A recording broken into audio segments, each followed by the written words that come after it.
La propuesta de reforma tributaria que radicó el Ministerio de Hacienda ante el Congreso es un extenso documento que aún días después siguen analizando todos los expertos, por lo que ha generado mientras tanto toda una serie de especulaciones o exageraciones en su interpretación. ¿Cómo combatir las fake news que circulan en redes sociales? Aquí, con la profesora Amy Vaquero y la periodista Noelia Sigüenza, buscamos hacer un acercamiento a ese análisis. Hay quienes dicen que la iniciativa nació muerta porque tiene todo en contra para ser aprobada por los congresistas en pleno año electoral. Pero el exministro Luis Carlos Reyes, recordado como Mr. Taxes, acusa en estos micrófonos que hay algo mucho más grave en ese proceso. Hoy es miércoles 3 de septiembre. Mi nombre es Carlos Solano y este es el Café de hoy del Tiempo.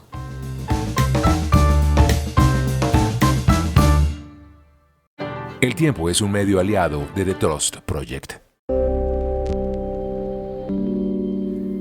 Seguramente durante estos días has recibido a través de redes sociales o de cadenas de WhatsApp mensajes en los que le dicen de qué se trata la nueva reforma tributaria o la propuesta que tiene el gobierno Petro con respecto a una reforma tributaria para financiar el presupuesto general de la Nación para el 2026.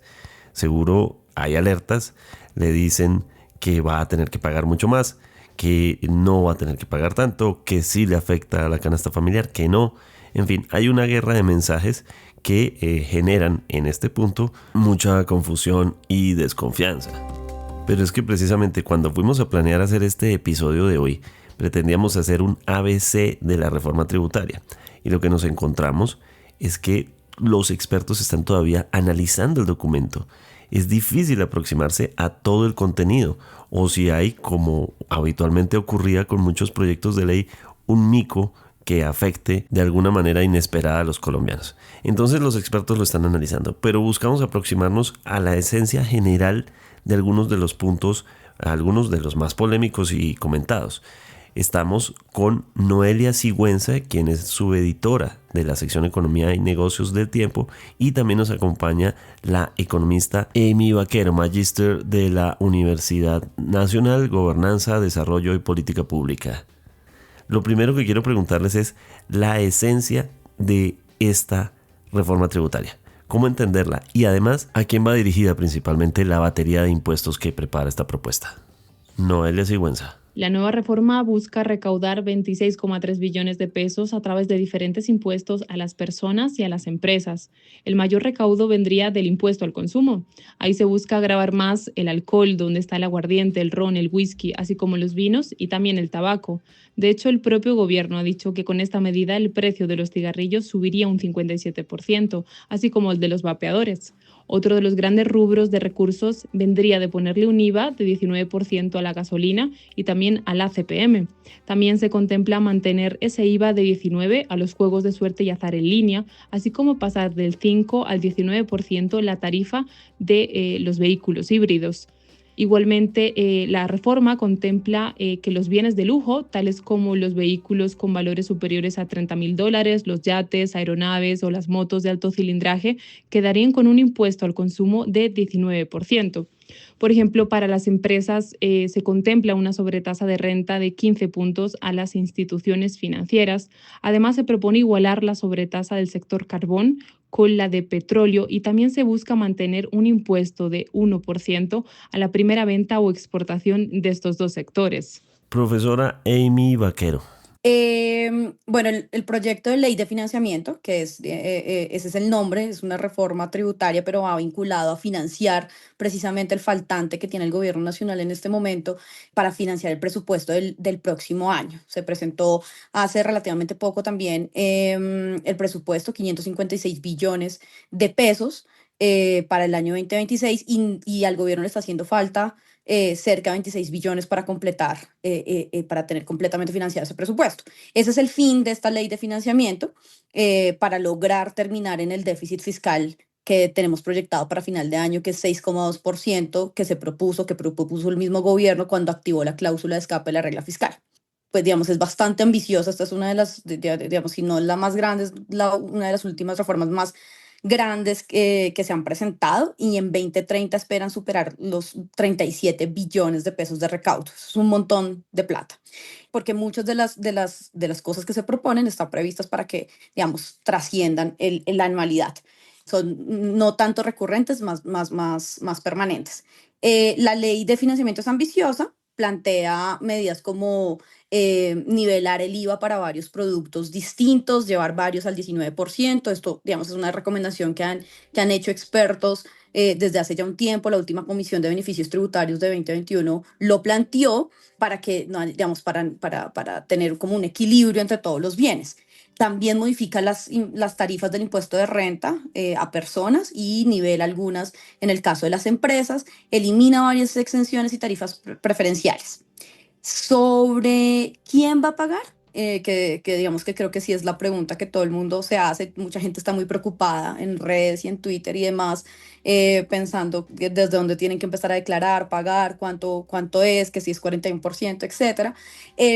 La respuesta es que yo creo que según cómo está planteada la reforma, todos vamos a pagar, digamos, bastantes vamos a pagar, directa o indirectamente, pero no todos en la misma medida. Entonces, faltan cálculos precisos sobre elasticidades y otras cosas, sobre quiénes van a asumir la mayor carga tributaria, pero por ahora viene, por un lado, las medidas que impactan la tarifa del impuesto de renta.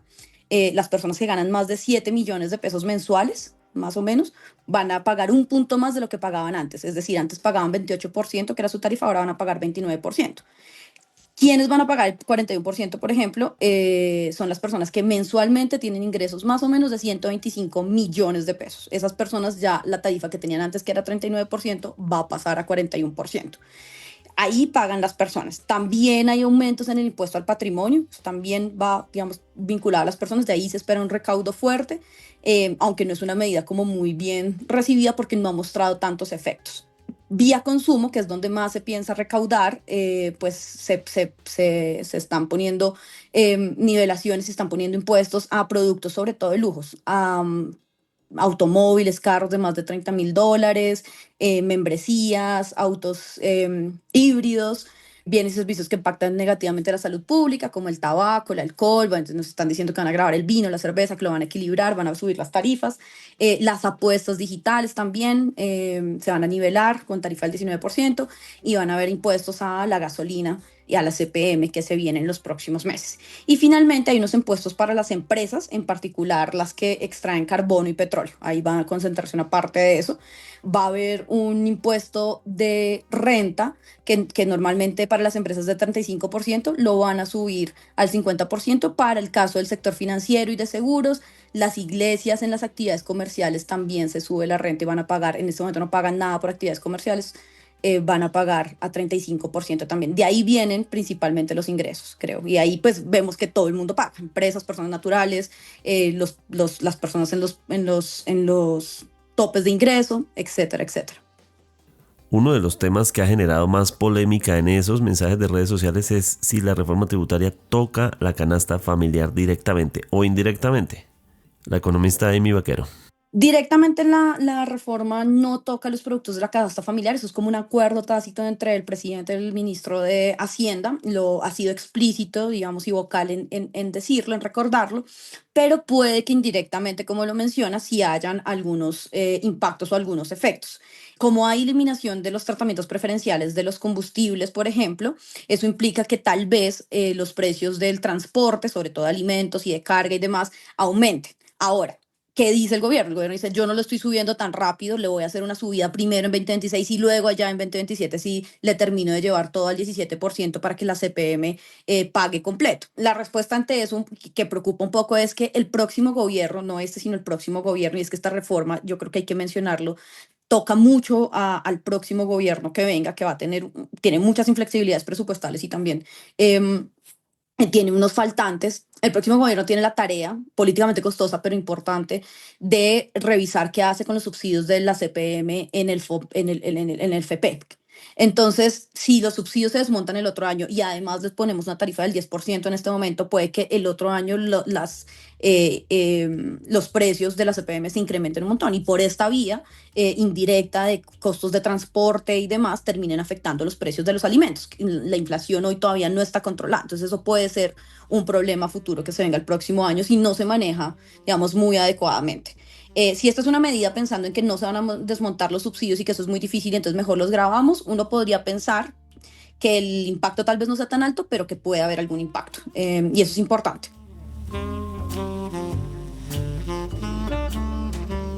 El martes en la noche hubo una locución presidencial. El presidente Gustavo Petro, acompañado por algunos de sus ministros y también por una pantalla en la que estaba proyectando una serie de gráficos, habló, entre otras cosas, sobre medidores de educación, pero también se refirió a la reforma tributaria.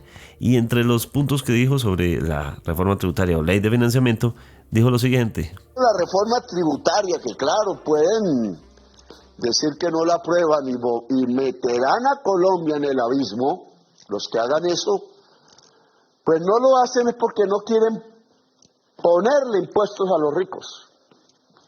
Pues una remesa al exterior no lo hace un pobre.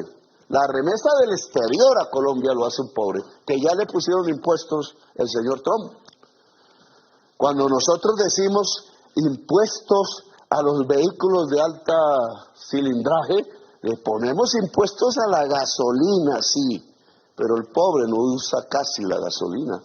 El que más usa gasolina es el de las 4 puertas.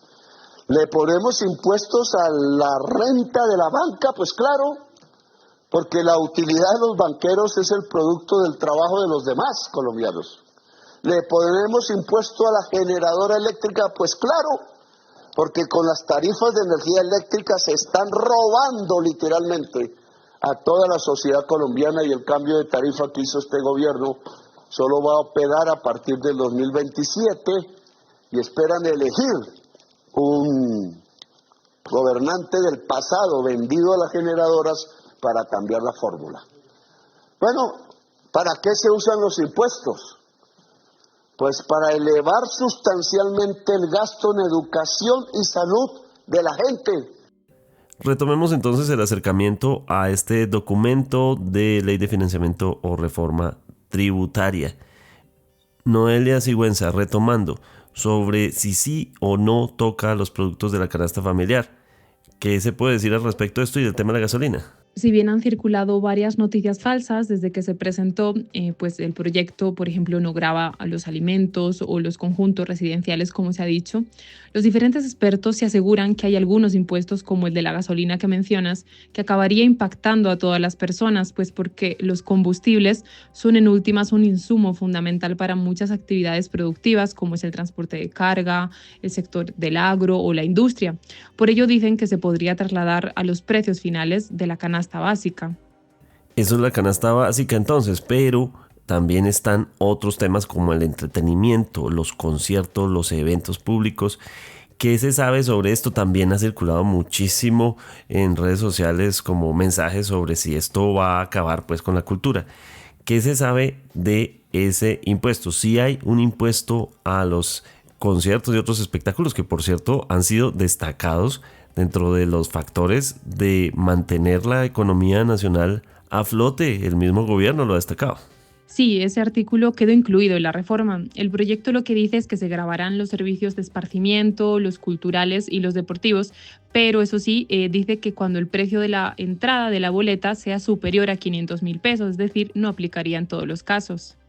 Bueno, son muchos los temas que hay que tocar de la reforma. Vendremos a hablar aquí en el Café de hoy seguramente en próximas ocasiones sobre detalles que vayan saliendo uno tras otro de análisis de diferentes sectores.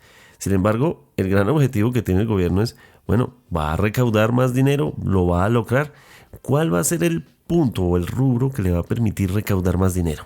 Porque de fondo la gran pregunta es, ¿vale la pena darnos el lapo de esta carga de impuestos? La economista Amy Vaquero. Según lo que presentan, la mayor fuente de recaudo que puede materializarse son 7,8 billones de esos 26. Van a venir de los impuestos al consumo, de lo que van a gravar el alcohol, el tabaco. Las apuestas están por otro lado, pero eso también suma. De ahí va a venir la principal parte. Y luego de eso, la parte de los combustibles. Entonces, los impuestos que se pongan a los combustibles, de ahí se están esperando 2,6 billones. Y del impuesto al patrimonio, que digamos, se están esperando 2,3 billones porque se sube la tarifa bastante, de unos 5 a 5% en el rango más alto. se está esperando 2,3 billones, pero eso, digamos, puede ser difícil. Lo que se ha estado analizando estos últimos días, no lo he podido ver a profundidad, pero sí le he estado haciendo un poquito de seguimiento, es que en la pasada reforma del ministro Campo, una parte fue el aumento al patrimonio, y esto a veces genera desincentivos a eludir, a tratar de evadir, pues porque si la tarifa se vuelve muy alta en patrimonios muy altos, se buscan los incentivos o se crean los incentivos para que la gente trate de ocultar los patrimonios. Entonces puede que eso no se materialice del todo, pero en general la mayoría viene del impuesto al consumo.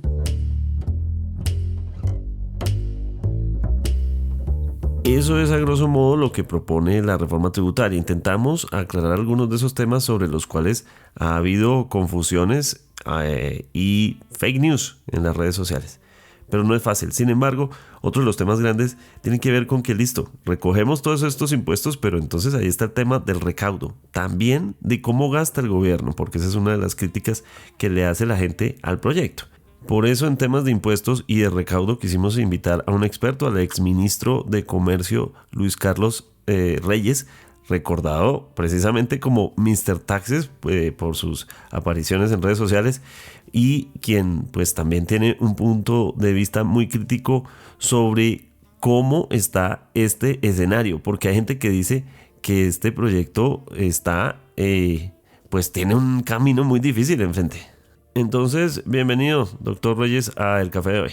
Muchas gracias, Carlos. Un gusto estar con usted. ¿Cómo ve usted? Empecemos primero por cómo ve usted esta reforma tributaria. Bueno, es una reforma tributaria que en varios de sus detalles se esfuerza, digamos, por no subir el IVA a varios productos de primera necesidad, por no subir el impuesto de renta a las personas de menos ingresos, pero que de todas formas cae en algunas cosas que a uno le gustaría evitar, sobre todo en un momento en el cual una parte importante del programa de gobierno era una lucha frontal contra la evasión y el contrabando con el fin de aumentar el recaudo, y después de lo cual desafortunadamente se empezó a ceder ante unas presiones que venían desde el Congreso para frenar esa lucha contra la evasión y el contrabando, y en este momento se le está pasando entonces la cuenta de cobro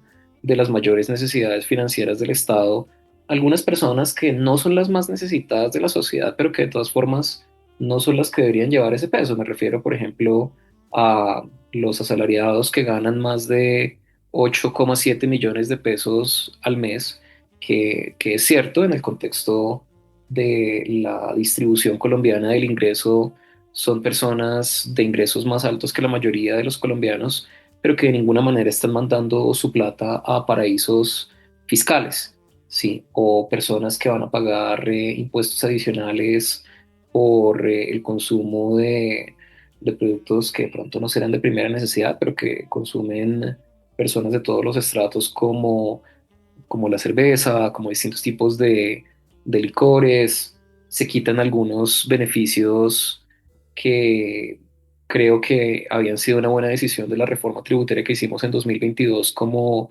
beneficios para las familias que tienen hasta 4 dependientes. Se reduce a beneficios para un solo dependiente. Entonces, digamos, me parece que es una reforma que responde a una situación en la que nunca nos debimos encontrar. Muy interesante como lo plantea el doctor Reyes.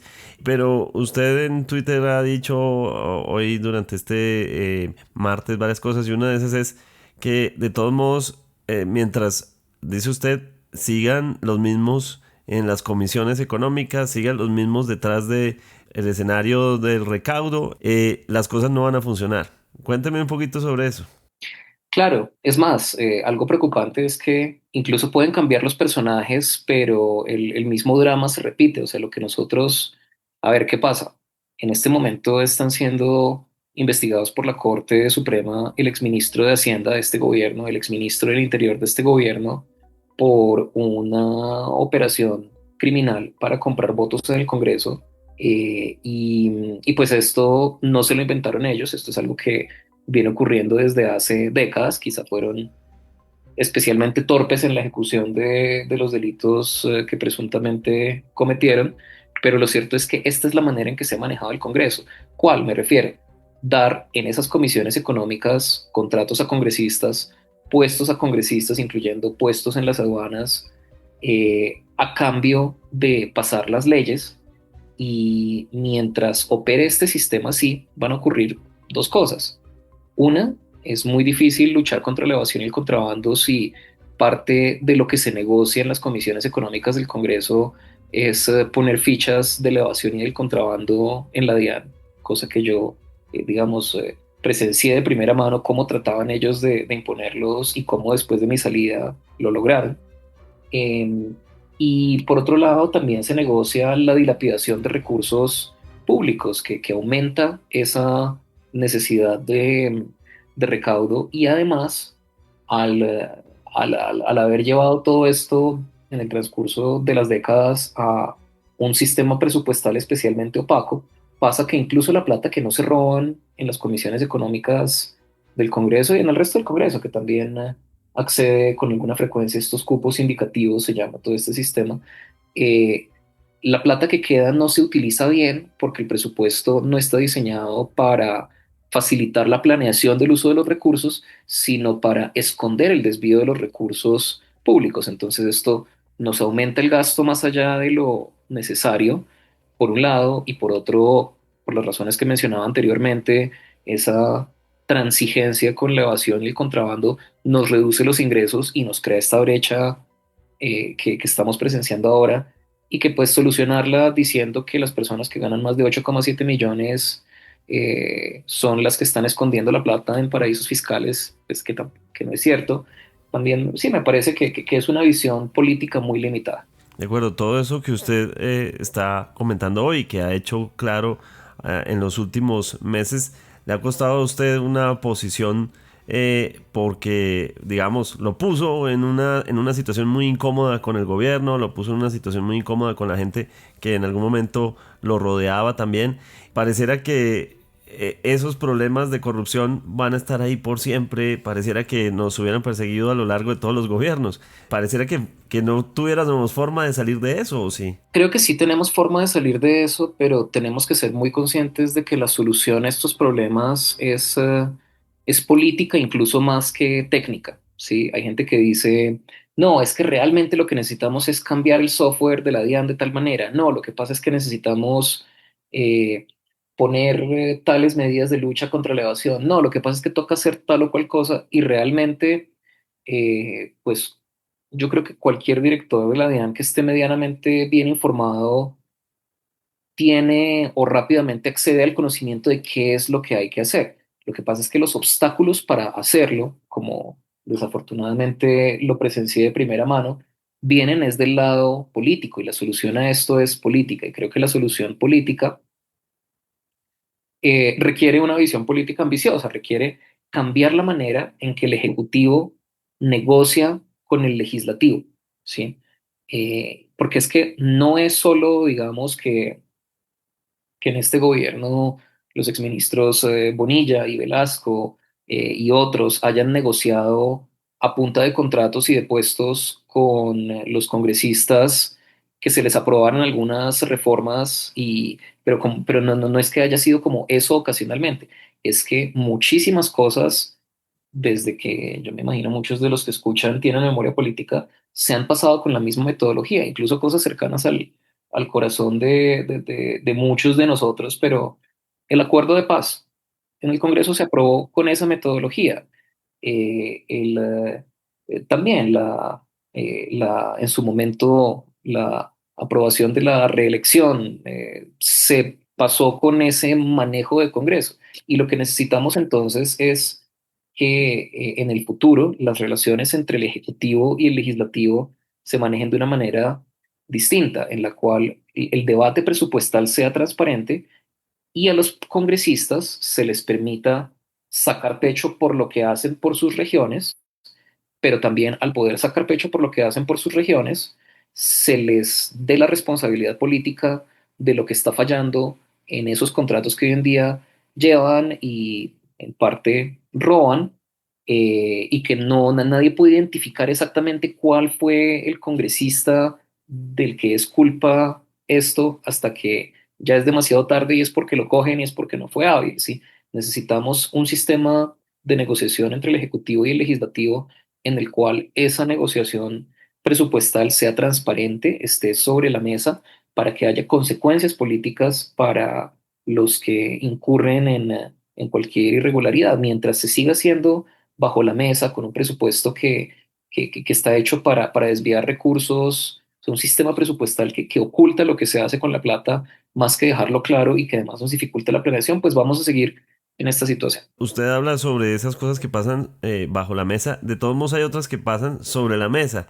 Y es, por ejemplo, poca ejecución en algunos ministerios, el hecho de que hay un recaudo, pero también hay un gasto muy alto y a la vez, pues, desde diferentes sectores le piden al gobierno que en lugar de subir impuestos, pues se recorten ciertos gastos de la nación, se organice la forma en que se distribuyen ciertas platas, cómo se mueve de un lado al otro, el hecho de que hay ministerios que no ejecutan todo ese presupuesto que se les otorga en algún punto. Eso pasa sobre la mesa, es decir, ¿no habría también una forma ahí de reorganizar la casa? Creo que se puede reorganizar el gasto, pero pues un apunte, habiendo, digamos, habiendo estado en el gabinete precisamente cuando ocurría eso de que la ejecución era baja, la razón principal por la que la ejecución ha sido baja en estos últimos 2 años quizá, eh, no ha sido por falta de voluntad ni capacidad de los ministerios de ejecutar recursos, sino porque se ha venido haciendo lo mismo que se está haciendo ahora. Se hace un presupuesto bastante amplio con unas sobreproyecciones de recaudo tributario.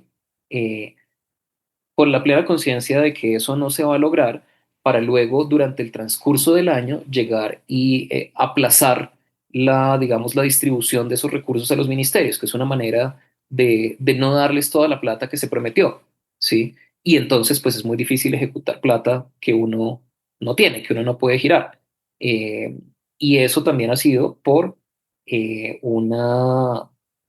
digamos, una decisión de acogerse a una regla fiscal que venía del gobierno anterior, que yo creo que estaba mal planteada, pero entonces ha sido, digamos que uno hubiera decidido acogerse a la regla fiscal, pues debería hacerlo desde el principio y no sobreproyectando recursos para después ir a recortar a machetazos, que es lo que hemos visto que pasa, ¿sí?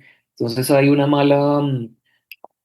mal ejercicio de planeación presupuestal, hay un dogmatismo excesivo en valorar sobremanera una regla fiscal que igual ya se estaba incumpliendo y tratar de inflar las cifras para pretender que se estaba cumpliendo y todo eso pues responde a un manejo financiero que pudo haber sido mejor y pues yo creo que ahí le pegó duro la inexperiencia a algunos funcionarios del Ministerio de Hacienda, incluyendo pues obviamente el mismo exministro Bonilla, que pues como ya he mencionado y es bien sabido, está siendo investigado por ese desvío de recursos y pues además no tuvo quizá tiempo de concentrarse en algunas de estas cosas importantes.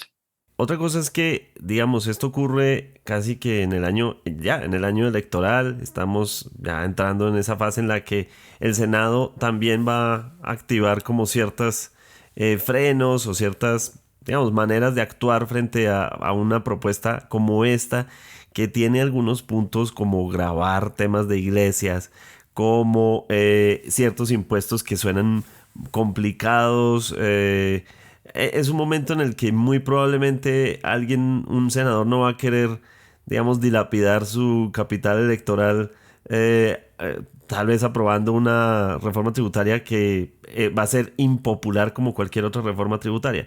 Es decir, también se trata de que la propuesta probablemente, como dicen desde muchos frentes, nace enfrentándose a que va a estar bloqueada de entrada, ¿no?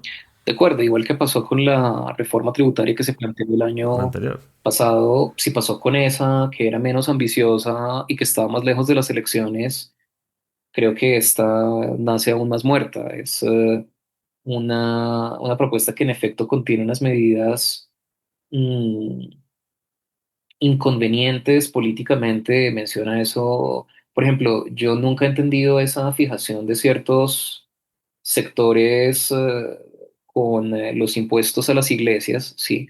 Eh, porque la manera en que se plantean, a juicio no solo mío, sino de muchos abogados constitucionalistas, es claramente inconstitucional. Y además de ser inconstitucional, es sumamente impopular entre la inmensa mayoría de los colombianos. Entonces es una cosa con muy corta visión política y coincido, un congresista eh, difícilmente se le va a medir a pasar una reforma tributaria en un año antes de elecciones, sobre todo pasarle una reforma tributaria a un gobierno cuyos exministros de Interior y de Hacienda están siendo investigados por la Fiscalía y serán juzgados por la Corte Suprema precisamente por sobornar congresistas para pasar reformas legislativas. O sea, esto es radioactivo para un congresista, incluso un congresista que estuviera de pronto preocupado con el bienestar de las finanzas públicas. Sería muy complicado salir a apoyar esto. Por último, doctor Reyes, si en sus manos estuviera hacer una reforma tributaria ahorita, o por lo menos buscar la financiación para pues todo lo que el gobierno se propone, porque es que tiene unos propósitos muy claros en temas sociales, ¿usted qué haría? Mire, hay varias cosas y creo que las primeras que uno tendría que hacer no serían tributarias. Uno, las inflexibilidades en el gasto, por ejemplo, transferencias que le hace el gobierno nacional a gobiernos municipales y departamentales sin gastarse un peso, han venido creciendo y han venido apretando esa bolsa de recursos con la que cuenta el gobierno nacional. Toca revisar esas inflexibilidades para poder pues asegurarse de que no crezcan más rápido que lo que crecen los ingresos, ¿sí? Algunos dicen que son, que son cargos burocráticos lo que ha crecido, lo que ha llevado a ese aumento en los gastos de funcionamiento, pero eso no es cierto. Lo principal son transferencias del gobierno nacional por ejemplo, como decía, gobiernos subnacionales. Entonces, toca revisar eso. Se necesita, creo que esto sería central, un presupuesto general de la nación que sea programático, es decir, que en vez de dividir la plata del presupuesto en a qué entidades se va, de pronto sí que nos diga a qué entidades se va, pero que nos diga a qué se está yendo. El presupuesto no dice, esto es sorprendente para quien se acerca a estos temas por primera vez, pero el presupuesto realmente no dice en qué se está gastando la plata. Dice a dónde la están mandando, sí, tanto al Ministerio de Educación, tanto al de Salud, y uno dice, no, pues la educación es importante, la salud es importante, pero ¿cómo sabemos a qué rubros a qué programas dentro de cada uno de esas entidades se está yendo? No hay una respuesta clara a eso, ni siquiera es por falta de organización, el mismo, no es que sea secreta. Yo cuando era director del Observatorio Fiscal de la Javeriana, yo llegué a creer que de pronto era como un secreto muy bien guardado porque la información es poder y toda esta vaina.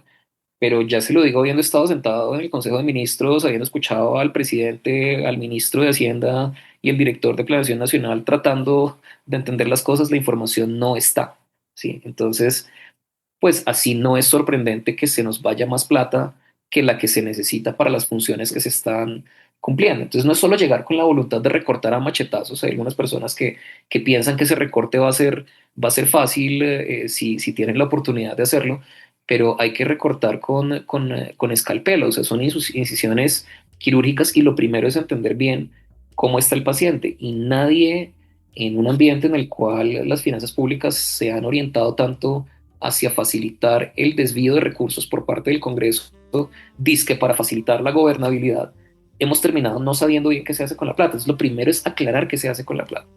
Eso nos permitiría, eh, bien sea recortar el gasto o creo yo por lo menos hacerlo mucho más eficiente, dirigirlo a aquellos programas sociales donde se nota más la plata y por último, para aumentar los ingresos, hay una serie de medidas que nosotros empezamos a tomar cuando yo era director de la DIAN, pero que en un escenario realista si nosotros nos comparamos con otros países de la OCDE que han tenido un aumento significativo en el recaudo por lucha contra la evasión, esto es un progreso que se mide en décadas, no en meses, ¿sí?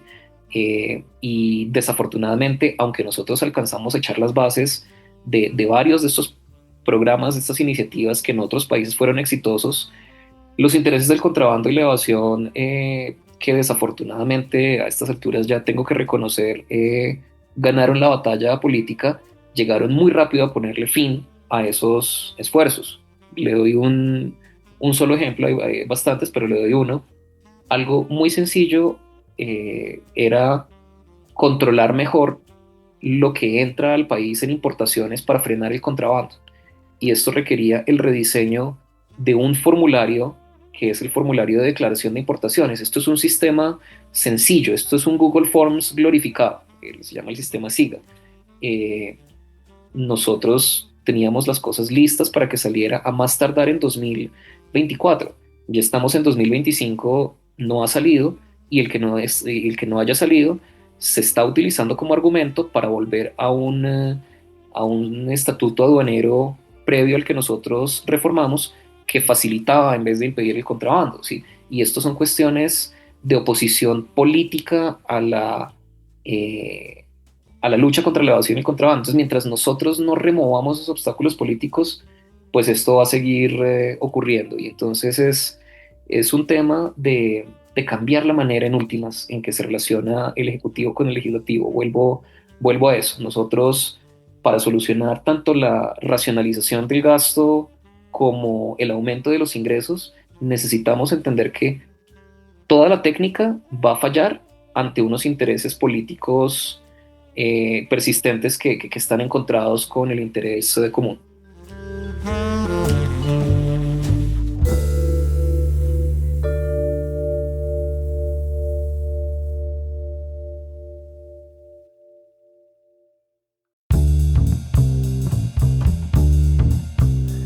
Gracias por acompañarnos en el café de hoy. Suscríbase en todas las plataformas de podcast y en el canal de YouTube de El Tiempo. Nos encuentran también en Twitter y en Instagram como @podcasteltiempo. Además, si quieres recibir a través de WhatsApp la notificación de cada nuevo episodio, siga el enlace que se encuentra en la descripción o envíenos un mensaje con la palabra suscripción al teléfono 320-353-27 y haga parte de la comunidad del café de hoy. Este episodio contó con la producción de Ángela Páez. Mi nombre es Carlos Solano. Podcast El Tiempo.